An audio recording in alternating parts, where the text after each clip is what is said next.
Para quem não me conhece, eu sou o pai da Júlia, do José e do Joaquim, que vai nascer em 20 dias. Doações de NAN, fraldas. Qualquer coisa que Deus tocar no seu coração, se vem no seu coração já é de Deus, né? E eu trouxe uma foto da minha família, não sei se já chegou aí, deve colocar. Bom, como vocês perceberam, eu me dei bem. A Júlia, nossa mais velha, tem 8 anos. José que está aqui comigo, está lá na escolinha. Eu estou discipulando ele é meu discípulo mor. É o que eu estou investindo mais de todo mundo que Deus tem me dado para discipular por aí. E José está aqui comigo, está lá na escolinha, vocês vão conhecer ele mais no final. E Janine, estamos casados há 12 anos e faltam 20 dias para o nosso terceiro filho nascer, Joaquim. O objetivo é montar uma ONG, a gente está indo devagarzinho, de 1 a 1.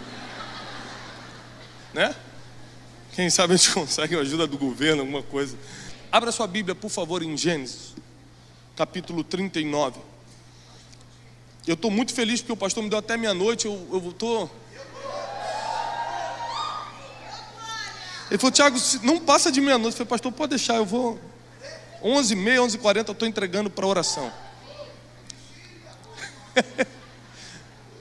Hoje é domingo, gente. Hein? A Bíblia diz assim em Gênesis 39: e José foi levado ao Egito, e Potifar, oficial de Faraó, capitão da guarda, homem egípcio, comprou da mão dos ismaelitas que o tinham levado de lá. Para quem não tem essa informação, eu vou lhe dar algumas informações preciosas. Por exemplo, José tinha 17 anos quando foi vendido para o Egito. Quantos anos? 17 anos. Quando você tem 17 anos, você já tem uma noção do que é a vida? Não? Não sabe que maconha pode ou não pode com 17 anos? Não tem noção, não tem ideia. Se jogar da ponte, eu vou morrer ou não vou morrer? Não sei, não tenho a mínima ideia. Com 17 anos, você tem noção do que é a vida? Pô, pelo amor de Deus, meu filho tem 4 anos e sabe que se ele cair daqui, ele vai se machucar. Com 17 anos, ele tem ideia do que é a vida. Com 17 anos você já viu muita coisa. Com 17 anos, ou você já sabe que teve uma infância traumática, abusiva, ou você sabe que teve uma infância que te deu respaldo de amor, que te deu experiências boas e criaram, assim, uma percepção de mundo positiva. Outros têm uma percepção de mundo negativa por causa da criação que tiveram. Até os 17 anos, você experimenta muita coisa. Até os 17 anos, você já viveu algumas coisas. 17 anos é uma vida. Ele não foi vendido ao Egito como criança, como jovem. Ele tinha 17 anos, ele já tinha algumas noções, ele já tinha aprendido algumas coisas. E a Bíblia diz no versículo 2: e o Senhor estava com José, e ele foi homem. E ele foi homem. Então aqui você tem que pensar um pouquinho nesse versículo. A gente lê muito a Bíblia sem meditar, sem questionar, e a gente acaba não entendendo. Ele estava sendo vendido nesse momento. Ele acabou de ser tirado do seu pai, vendido pelos seus próprios irmãos de sangue. Ele estava como escravo, e a vida de escravo você sabe que não é fácil. E a Bíblia diz que ele foi vendido para a casa de um homem chamado Potifar. O Senhor estava com ele e ele era homem próspero. Porque às vezes você olha para o teu redor e se parece uma prisão, você acha que não está prosperando. Mas Deus vê de uma ótica diferente, porque Deus trabalha com propósitos e não com propostas. Às vezes a proposta está ruim, mas o propósito está prevalecendo, então para Deus está bom. Então ele estava ali como escravo, entrando na casa de Potifar, mas a Bíblia diz que Deus estava com ele e ele era próspero. Segunda coisa interessante aqui, é que se você viu qualquer filme de escravidão, você sabe que os melhores escravos vão para as melhores casas. Ele já caiu numa casa boa, ele já caiu na casa de Potifar, que era oficial de Faraó. Por quê? Os escravos eram escolhidos pelos dentes que tinham, pelas capacidades, habilidades. Isso aqui é pintor, isso aqui sabe fazer tal coisa, tal, ou pela linhagem que tinha. José não foi ao Egito de qualquer forma. As pessoas sabiam de onde ele vinha, as pessoas viam que ele tinha um porte. A Bíblia diz que ele tinha porte formoso. Então os melhores já compraram ele. Ele já não caiu numa casa para limpar a fossa, ele caiu na casa de Potifar. Ele já caiu em outro lugar. Porque quando Deus está contigo, até em período de escravidão, você está no melhor lugar que o escravo pode estar. E aí ele chega ali, na casa de Potifar, e continua o versículo 3. Vendo, pois, o seu senhor, ou seja, Potifar, que o Senhor, Deus, estava com ele, e tudo que ele fazia, o Senhor prosperava em sua mão, José achou graça aos seus olhos, e servia-o. E ele o pôs sobre a sua casa, e entregou na sua mão tudo o que tinha. E aconteceu que desde que pusera sobre a sua casa e sobre tudo que tinha, o Senhor abençoou a casa do egípcio por amor de José. E a bênção do Senhor foi sobre tudo que ele tinha na casa e no campo. Reparem que a história dos pais geralmente se repete nos filhos. Talvez você tenha conhecido alguém que o vô morreu de cirrose, aí vai o filho, começa a beber, morre de cirrose, vai o neto, morre de cirrose. Uma maldição que vai acompanhando. Histórias que vão se repetindo. O vô é mulherengo, o pai é mulherengo, o filho é mulherengo, o neto vai passando. Você já conhece mais ou menos essa história? Se você reparar, muita coisa que aconteceu na vida de José é uma repetição da vida de Jacó. A primeira coisa é revelação que eu vou te contar agora. Prepara para anotar. José era filho de Jacó. Notou? Anota, irmão. Que talvez você nunca tenha parado para pensar nisso. Jacó foi aquele que ficou trabalhando na casa de Labão. E esse mesmo versículo se repete. Labão falou: não sai daqui, porque tudo meu prospera, meus negócios prosperam, porque Deus te abençoa. A bênção que está em você prospera todo mundo que está à sua volta. A bênção que estava sobre José prosperava toda a casa de Potifar. Ou seja, quando Deus coloca os olhos em alguém, não é você que ganha, é todo mundo que anda contigo. Se Deus coloca os olhos sobre a tua vida e te dá uma graça, te dá um favor sobre as pessoas, já era. Deus não faz nada individual, Ele só trabalha com geração. Ele não chamou o Felipe para pastorear 2.000, 3.000, 4.000 pessoas. Ele chamou o Felipe para pastorear uma geração. Vocês são os primeiros filhos de uma geração. Deus trabalha com pactos geracionais. Então, o lance dele não era só com Jacó, não era só com José. Tinha um plano de uma geração inteira, e vocês vão entender. Agora, quando você olha para a história de José, José aqui no próximo versículo vai ser tentado pela esposa de Faraó. Eu vou adiantar, não vou ler tudo, eu ia ler tudo, eu gosto de ler a Bíblia, mas vou adiantar aqui para vocês. Ele entra na casa de Potifar, começa a prosperar, tudo vai para a mão dele. Ele começa a ficar: meu Deus, tudo está na minha mão. Imagina, eu era escravo dias atrás sendo vendido, agora eu sou um mordomo de luxo, agora eu tenho tudo, tenho roupa de linho, tem cordão de ouro, está tudo funcionando. Aí vem a desgraçada da esposa. Desgraçada é desprovida de graça. Vem a desprovida de graça da esposa de Faraó. Põe os olhos nele, porque ele era bonito. Porque presta atenção, se tem uma coisa que você fica quando Deus está contigo, é bonito. Você fica bonito.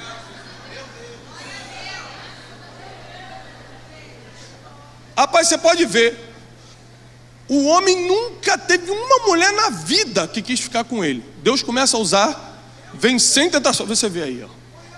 Aí o que aconteceu? Aí começa a vir todo mundo falando. Por quê? Porque quando Deus está contigo, começam a vir as setas de distração. Nunca vai vir uma tentação antes de uma distração. O inimigo primeiro vai mandar seta de distração para saber se você sabe se distrair. Se você sabe se distrair, ele começa a trabalhar na tentação. Porque o homem de Deus não cai, ele vai caindo. Eu estava no caminho agora de Los Angeles para Las Vegas, fazer um trabalho de evangelismo. E aí,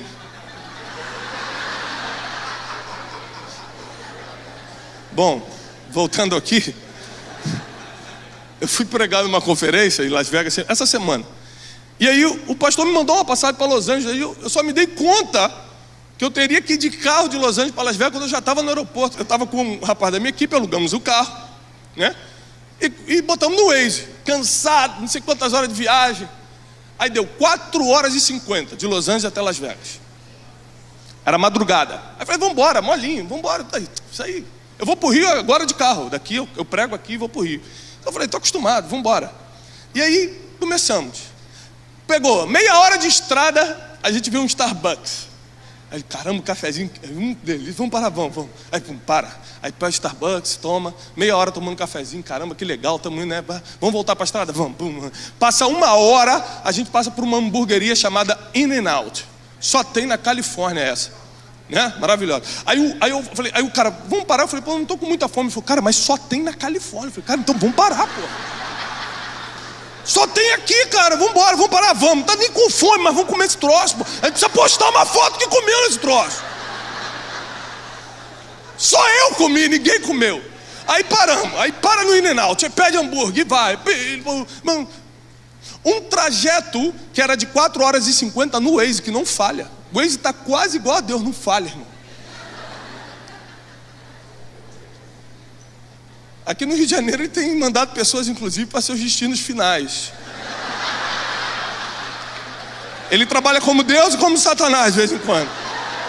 Está fazendo trabalho duplo, o Waze. Mas um trajeto de 4 horas e 50, nós demoramos quase 8 e tivemos que dormir no caminho, porque as distrações da estrada fizeram a gente chegar atrasado no destino. Então, às vezes as coisas vêm, não é nem para te derrubar ainda, é só para fazer você ir mais lento, ir se distraindo e ficando distraído para que o destino comece a atrasar. Para que você chegue fora da hora no destino, para que você tenha que ficar pelo caminho. A mulher de Potifar era um projeto de distração na vida de José. O que a gente vê, aí José resistiu, nossa que lindo, Deus estava com ele. A Bíblia não diz que tinha anjo do lado dele. A Bíblia não diz que Deus estava protegendo ele da tentação. A Bíblia só diz que Deus estava prosperando ele. Só isso que Deus estava fazendo, Deus estava prosperando José. Você sabe o que aconteceu aqui? É a frase que eu falei no início. De quem José era filho? De Jacó. Se você não sabe, esse é o básico da psicologia. Tudo que você entende sobre o mundo, você recebeu do seu pai. Pastor, eu não tive pai. Já te explico então o que aconteceu contigo. Pastor, eu tive problema sério de ausência, de abuso, de abandono. Eu sei como é que é. Minha esposa é fruto disso, eu conheço outras pessoas, eu sei como é. Mas só que para quem teve pai em casa, o que você entende de mundo vem do pai. Eu estou no altar hoje porque meu pai me deu esse destino. Meu pai falou, você pode ser o que quiser, mas você vai ser do altar. Você pode tentar ser advogado, você pode tentar ser empresário, como tentei e quebrei. Você pode fazer o que quiser, mas você nasceu para o altar. Porque quando você estava na barriga da tua mãe, eu falei, esse é do altar. O pai dá destino para os seus filhos. E nós repetimos o que vemos o nosso pai fazer. Sabe por que eu nunca discuti no trânsito da minha vida? Porque eu nunca vi meu pai fazendo isso. A pessoa passava, xingava, meu pai, Deus te abençoe, irmão. Hoje eu não mando um Deus te abençoe porque os mundos mudaram. A pessoa passa por mim, buzina, eu abaixo e falo, eu mando, irmão, fuzilo ele na língua estranha. O irmão fala, que isso, rapaz? Tá me xingando? Eu falei, não, rapaz, tá te abençoando, pô. Mas como é que eu vou xingar em língua estranha? Não tem como, é só bênção. Ou seja, o pai, principalmente a figura paterna, ele cria uma impressão de mundo no filho. Eu gosto de trazer meu filho para me ver pregar, para que ele saiba que o melhor lugar para estar é no altar. Essa é a responsabilidade do pai, é colocar os limites, saber o que pode e o que não pode, qual é o melhor caminho. O filho não se preocupa muito com o que você fala, ele se preocupa com o que você faz. Ele aprende não com o que você está mandando, mas com o que você está fazendo.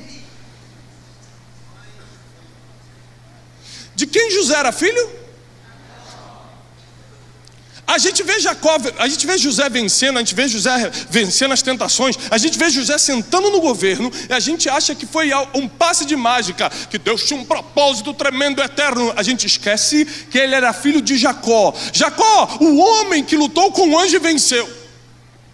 Ele era filho de um homem que lutou com Deus e prevaleceu. Ele era filho de um homem que trabalhou 14 anos por amor da mãe dele. Como é que ele ia se deitar com a mulher de Potifar se o pai dele trabalhou 14 anos por amor de uma mulher? Ele falou, não, isso não é um modelo que eu tenho.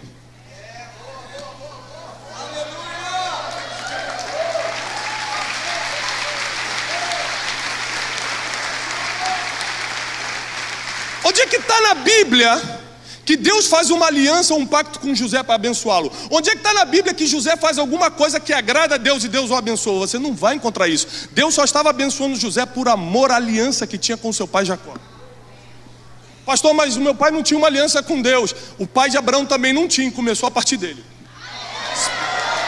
Se teu pai não tinha, vai começar com você. Não importa quem foi seu pai, mas quem é o pai do seu filho. Não importa quem foi seu pai, mas quem é o pai do seu filho. Quem é você? Não importa. Porque o plano de Deus era alimentar uma geração. E ele começou isso 3 gerações antes de Abraão. Abraão não fez milagre, Abraão não pregou, Abraão não levantou morto, fez nada disso. Ele só prosperou e passou isso para Isaac. Obedeceu a Deus, escutou a voz de Deus, passou para Isaac. Só foi um bom pai. Aí Isaac pegou, entendeu, meu pai escutou a Deus, meu pai foi obediente, eu sou o filho da promessa. Ele pegou, passou isso para os seus filhos. Jacó pegou isso e começou a ensinar a José, não com o que falava, mas com o que fazia. Gênesis 33 diz que Jacó resolve estar em paz, entrar em aliança com Esaú, seu irmão, que há anos estavam brigados. Um queria matar o outro, Esaú estava atrás de Jacó. Jacó resolve colocar as pazes, fazer uma aliança de paz. Ele resolve se reconciliar com Esaú. A Bíblia diz assim em Gênesis 33, não vamos ler por causa do tempo, que Jacó estava com tanto medo, porque Esaú veio com 400 homens, que ele separou a família, fica um pedaço aqui, um pedaço aqui, um pedaço aqui, porque se ele vier para matar a gente, olha o medo que ele estava no dia da reconciliação, um grupo começa a fugir, e ele separou presentes, separou dinheiro para dar para Esaú, porque a Bíblia diz que os presentes aplacam o coração. Uma irmã veio aqui e já me deu um presente, está ali, alguém roubou já meu presente? Não, está ali, devagar aí, varão. Ou seja, dificilmente você esquece de quem te deu um presente. O presente aplaca o coração, está na Bíblia. Ele preparou presentes para Esaú. O que Jacó não sabia é que quando você se predispõe a entrar numa aliança de paz com alguém, Deus também já está trabalhando no coração da pessoa. A Bíblia diz que Esaú veio, abraçou, eles começaram a chorar e começaram a pedir perdão um para o outro. Aí a Bíblia diz assim, e José estava perto deles. A tua Bíblia. Aí José pequenininho, o José que seria governador do Egito, está ali olhando aquilo. E os irmãos não se falavam há anos. Um irmão queria matar o outro, um vendeu o outro, um fez problema para o outro, um roubou a bênção do outro e agora estão chorando, pedindo perdão. Anos depois, vem 11 irmãos diante de José que o traíram, que o venderam, que o jogaram na escravidão. E ele fala assim, eu sou José. Os irmãos falam, com certeza ele vai nos matar. A Bíblia diz que eles ficaram atemorizados, porque sabiam o que tinham feito. E José falou, não, vem cá. Tirou a roupa faraônica. Eles se assustaram e falaram assim, não fiquem com medo, porque não foram vocês que me venderam para o Egito. Deus é que me enviou adiante de vós, para que hoje eu fosse o sustento da terra.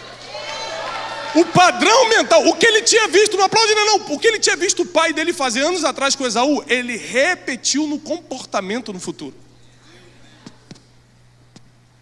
Não importa quem foi seu pai, mas quem é o pai do seu filho. Porque o que Deus vai fazer nas gerações tem a ver com o que você está passando para o seu filho hoje. Como é que você trata a sua esposa? Ele está vendo, ele vai aprender isso e vai tratar as mulheres igual. Como é que você lida com Deus? Como é que você lida com a igreja? Como você serve as pessoas? Ele está vendo isso, ele não está vendo o que você está falando. Ele só está vendo o que você está fazendo.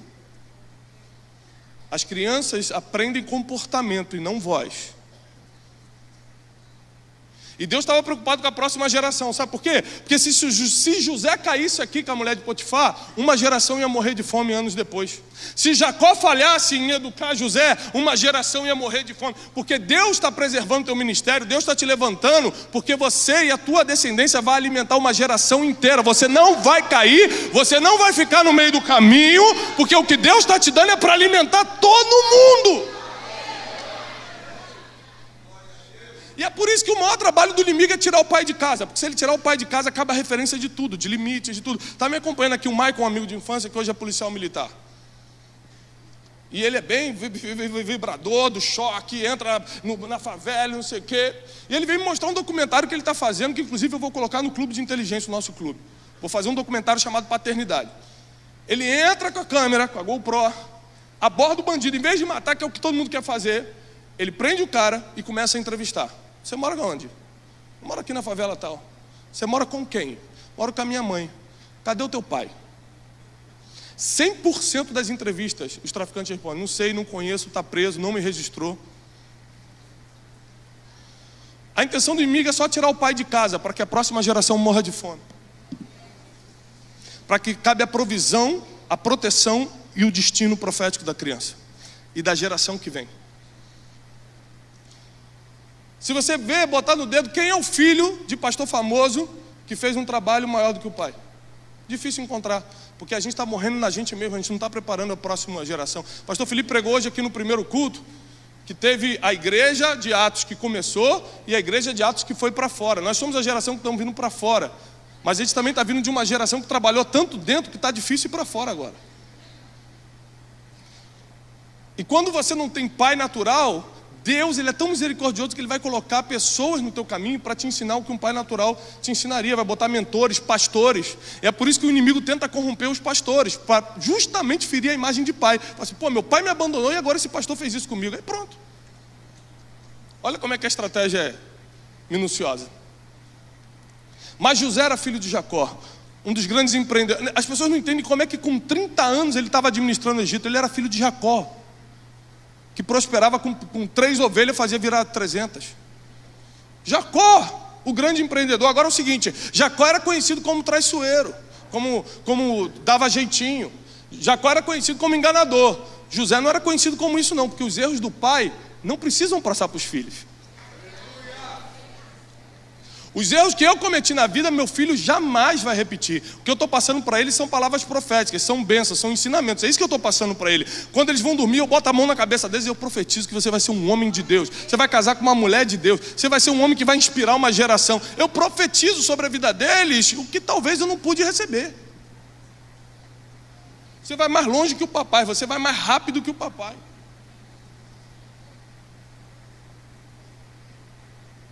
Chegou um momento que você precisa decidir quem é o pai do seu filho, porque ele está vendo você hoje, e a geração está dependendo da sua decisão, de como você está levando a vida com Deus e para Deus, para saber o que eles vão comer. As pessoas não sabem. Eu lembro que uma vez Deus me falou, os vídeos da internet, muita gente já me parou: olha, eu te acompanho na internet, eu vi teus vídeos. Isso foi uma orientação que Deus me deu para você. As pessoas estão sem comida, começa a alimentar as pessoas. Eu falei: Jesus, pai, mas eu tenho viajado, eu tenho pregado nas igrejas. Não. Começa a alimentar milhões de pessoas. Eu estou pregando hoje aqui para 2.000, não sei, 3.000. Mas quando esse vídeo subir na internet, 10 milhões vão ver. 10 milhões de pessoas vão parar para pensar o seguinte: caramba, eu tenho sido um bom pai para o meu filho? O que eu recebi do meu pai foi bom o suficiente para eu pegar e melhorar, ou foi tão ruim que eu tenho que pedir para Deus ter misericórdia e começar a partir de mim, como começou a partir de Abraão? O que Terá fez ou deixou de fazer lá em Ur dos Caldeus não passou para Abraão, não. Ele deixou lá em Ur dos Caldeus e foi para a terra prometida, que vai começar a bênção de mim. Muitos de vocês vão ser os patriarcas, ou seja, vai começar de você para a sua descendência. Outros de vocês estão continuando a bênção que vieram dos seus pais, como no meu caso. Eu sou filho de pastor, neto de pastor, tenho muito a agradecer aos meus pais e aos meus avós, porque passaram algumas coisas para mim e hoje eu posso passar para os meus filhos. Eu sei de uma coisa: uma geração prepara outra geração. José não sentou no governo por acaso, ele foi preparado até os 17 anos, sem saber, sem o pai e sem ele saber. Muitos de vocês vão governar e não têm a mínima ideia que falta pouco. Você imagina se José na prisão falasse: agora basta, tá bom de sofrimento, tá bom de injustiça, eu não fiz nada, meus irmãos venderam, Deus disse que está comigo, mas aí vem a mulher endemoniada que quer dar em cima de mim, eu resisto por causa de Deus, que a Bíblia diz. Eu faria isso contra o Senhor. Ele não falou contra Potifar, nem pensou em Potifar, ele pensou em Deus, porque quem teme a Deus não faz por causa de uma pessoa, não faz por causa dele. Eu faria isso contra Deus, eu pecaria dessa forma? Não. Agora eu estou na prisão. Ele poderia ter desistido ali, mas existem coisas que você nunca vai saber, porque só Deus sabe de tudo. É por isso que a Bíblia diz: espera com paciência no Senhor. Por isso que a Bíblia diz que Ele já viu o teu futuro. Por isso que a Bíblia diz: calma, confia nele. O que José não sabia é que realmente ele não merecia estar naquela prisão. O que José não sabia é que realmente ele não fez nada para estar naquela prisão. Mas o que ele também não sabia é que o homem que o apresentaria a Faraó estava naquela prisão. Então ele tinha que estar no lugar de quem ia soprar o nome dele diante dos reis. Tem lugar que você não quer estar. Eu não mereço estar nesse emprego. Meu currículo é melhor. Eu não mereço estar nesse bairro. Eu não mereço estar nesse lugar. Você não merece, você não fez nada para merecer. Mas quem vai soprar teu nome nos palácios está ali. Então Deus por enquanto está te mantendo ali. Se você tentar entender o mundo só com a tua mente, irmão, você vai sempre ficar para trás. Se você tentar ver com a mente de Deus, já era. Aí você vai muito longe. Aí nada te para. Aí nada te impede. Aí nada vai ser obstáculo, nada vai ser difícil para você. E a Bíblia diz que José senta no trono aos 30 anos de idade. Com quantos anos?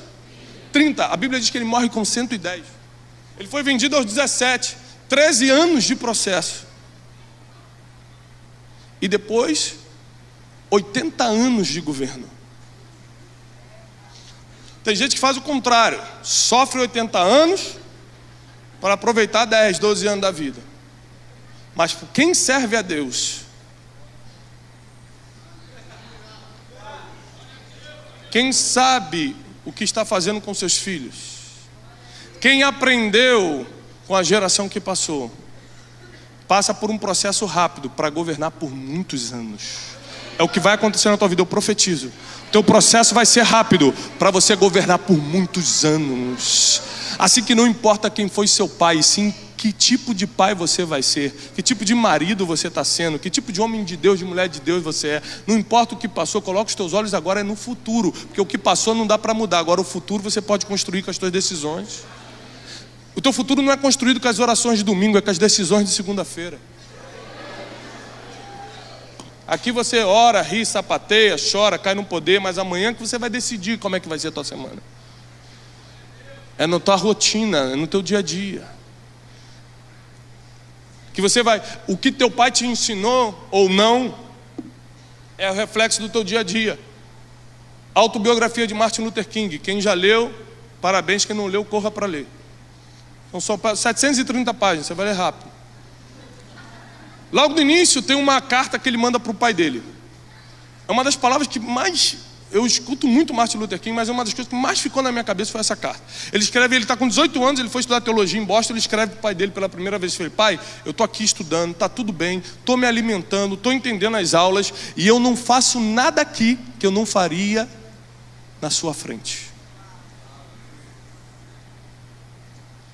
Porque ele tinha 18 anos, mais ou menos a idade que José foi vendido. Quando você já tem um modelo de paternidade, ninguém te convence do contrário.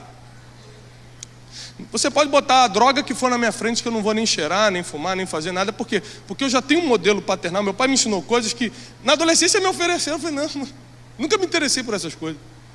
Porque eu tinha um modelo do que podia, que não podia, do que dava certo, do que não dava certo. Eu estava vendo a série Netflix El Chapo, o maior traficante do México. Você vê que ele entrou no tráfico do pai. O pai menosprezou ele, o pai pegava o dinheiro que ele saía para trabalhar quando ele era jovenzinho, o pai gastava com a prostituta e com álcool, com a bebida, e o traficante dava oportunidade para ele. Então ele viu o seguinte: olha, o caminho para eu crescer na vida não é seguir meu pai, é seguir o traficante. Então quando ele teve que matar, roubar, fazer o que for, ele fez naturalmente, porque foi um modelo, padrão que ele recebeu de infância. A visão de mundo dele nasceu ali. É por isso que a Bíblia diz: não julguem uns aos outros, você não sabe de onde a pessoa veio. Você não sabe como foi o passado dela. Você foi criado com um papai e com uma mãe. Ele foi molestado aos 5 anos de idade. Como é que você vai julgar? Você tem a mente que ele tem, passou pelo que ele passou, tem um trauma que ele carrega? Não, né? Então vamos só orar. Julgar nunca deu certo.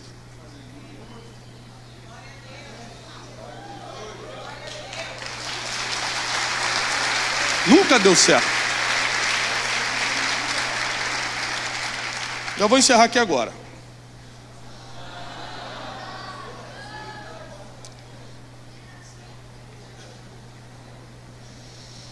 José então resiste à mulher de Potifar, é jogado na prisão. E a partir do versículo 29 diz assim, a partir do versículo 20: E o senhor de José, que era Potifar, o tomou, o entregou à prisão, no lugar onde os presos do rei estavam encarcerados. Assim ele esteve ali na casa de cárcere, ou na prisão. O Senhor, porém, estava com José, e estendeu sobre ele a sua benignidade, e deu-lhe graça aos olhos do carcereiro mor. E o carcereiro mor entregou na mão de José todos os presos que estavam na casa do cárcere, e ele ordenava tudo o que se fazia ali. E o carcereiro mor não teve cuidado de nenhuma coisa que estava na mão dele, porque o Senhor estava com José, e tudo que ele fazia, o Senhor prosperava. Aonde que ele estava? Na cadeia. Qual foi o sonho que José teve quando era pequeno? Que ele ia governar, que os feixes iam se prostrar diante dele. Ele não esperou o trono do Egito para manifestar o propósito pelo qual ele nasceu. Quando ele estava na casa de Potifar, todo o governo veio para a mão dele. Quando ele foi para a prisão, não importava o ambiente que Deus mandava, ele manifestava o propósito e governava. Então a gente, eu vou esperar o dia que Deus vai me levantar, que Deus vai me honrar, que eu ainda estou nessa opressão. Deus nunca vai te levantar, sabe por quê? E quando ele te deu o propósito, ele já te levantou. Ou você manifesta ou não manifesta. Aí, dentro da prisão, José podia estar revoltadinho, que droga, como... Graças a Deus aqui não tem isso, mas em São Paulo tem gente que murmura o dia todo porque não está no lugar que queria. Ai, que droga essa prisão, estou com esses presidiários, estou com esses bandidos, não fiz nada para estar. Que Deus que disse que estava comigo, e não sei o que, meu pai que nunca me procurou, e meus irmãos que fizeram o que fizeram. Ele não estava cheio de ódio, sabe o que ele estava fazendo? Conexões, amizades. Ele estava montando uma rede de relacionamento na cadeia. Porque as pessoas que você se conecta determinam para onde você vai. Sabe o que ele estava fazendo na cadeia? Aconselhando, instruindo e interpretando sonhos, porque ele tinha sabedoria. 2 poderes que ele manifestou na cadeia: sabedoria e networking, conexão. Preso, fazendo isso. Sabe o que é networking, o que é conexão? Não é, eu tenho teu celular, você tem o meu, agora a gente está conectado. Você me segue no Face, eu também te sigo, a gente está junto. Me apresentaram o pastor fulano, ele é meu amigo agora. Isso não é conexão, não. Conexão é quando, é o que aconteceu com Jonatas e Davi. Jonatas olhou para Davi e a alma se conectou. E ele teve coragem de enganar o seu próprio pai, o rei de Israel, para poder fazer Davi fugir da morte. Conexão é quando você não tem medo de fazer o que tem que fazer, para que a tua conexão saia na frente. Conexão é quando você está diante de poderosos e só tem aqueles 30 segundos para falar. Em vez de falar de você, você fala do outro. Isso é uma networking de verdade. Aí o copeiro mor está diante de Faraó. Tem aqueles poucos segundos que um servo, que um escravo pode ficar diante de um rei. E ele fala o seguinte: desculpa me intrometer, tem um homem lá na prisão que pode resolver teu problema. Quem está citando o seu nome diante dos reis? Que tipo de amizade, de network você tem feito? Nessa estrutura que você está, nessa prisão que você acha que está, nessa fase de vida que você acha que está. Tem. Então a networking, o relacionamento que ele fez, colocou ele na sala de Faraó. Mas o que ia resolver não era network, era a sabedoria. E quando ele entra, a Bíblia diz: e Deus estava com José, vírgula, e pôs graça em José aos olhos de Faraó. Existem muitos poderes que você conquista, como a sabedoria, como a network. Eu estou escrevendo um livro sobre isso, chamado O Maior Poder do Mundo. Vai ser fantástico esse livro. Existem 7 poderes que você vai ter que conquistar no mundo. Você vai pagar um preço com o tempo, que é a moeda mais valiosa que você tem. Você vai entender isso no livro. Deus deu 110 anos no banco de José, perdão. E ele gastou esses 110 anos para administrar os poderes e conquistar o maior do mundo. Ele usou 2 ali na prisão, o poder da sabedoria e o poder da conexão. É um dos 7, esses 2 estão dentro. Quando ele chega diante de Faraó, acontece um poder que não tem a ver com você. Todos você tem que comprar, investindo tempo. Mas tem um que é o maior do mundo, que não tem a ver com você, não tem a ver com o que você investe, não tem a ver com a tua capacidade. É quando Deus simplesmente coloca um favor sobre a tua vida. Coloca uma graça em você. Você entra num lugar... A Bíblia diz que Faraó olhou e falou assim: quem melhor do que você para administrar todo o Egito? Estava falando para um homem que estava vestido de presidiário, fedendo a presidiário, acabou de sair do cárcere, entrou na sala e falou: quem é melhor do que você? Quem aqui no Egito, onde tinha sábios, onde tinha cientistas, onde tinha tudo isso, filósofos, quem melhor do que você, presidiário, para governar todo o Egito? Eu te digo uma coisa, toma esse anel aqui, ó. Toma aqui. Somente no trono eu vou ser maior do que você. Ninguém levanta ou abaixa a mão no Egito sem a tua permissão. Porque quem resolve problema difícil recebe governo. Enquanto você está fugindo de problema, José estava resolvendo. Por isso que o trono chegou rápido para ele. Tem gente que está cheio de problema, não sabe que é um treinamento, que é um processo de Deus. Vem na igreja pedir para Deus livrar do treinamento que Deus mandou. Campanha não sei o que, eu vou porque eu estou cheio de coisa. Mas minha irmã é para enfrentar. Problema foi feito para você matar no mesmo dia. Se deixar para outro dia vira gigante. José resolveu o problema, recebeu o governo. E quando ele recebeu o governo, ele podia se vingar dos irmãos, mas manifestou o que aprendeu com seu pai. Não, meu pai perdoou Esaú, eu também perdoo vocês. E começou a alimentar uma geração. E a Bíblia diz que toda a terra teve fome. E toda a terra vinha ao Egito. E José os alimentava. Toda a estratégia do inimigo era que uma geração morresse de fome por um erro de uma geração, por um erro de José, de Jacó, de alguém. Eu profetizo que você vai alimentar essa geração, teus filhos vão alimentar, e vocês não vão errar no caminho, não vão se distrair no caminho, mas vão chegar no destino, no propósito que Deus determinou para a vida de vocês. Eu declaro que não importa quem foi o teu pai, o que importa é que pai você vai ser para o teu filho, porque está começando por você o que Deus vai fazer em Niterói, e o que Deus vai fazer no Rio de Janeiro e no Brasil. Se você crê nisso, fica de pé que eu vou profetizar sobre a tua vida.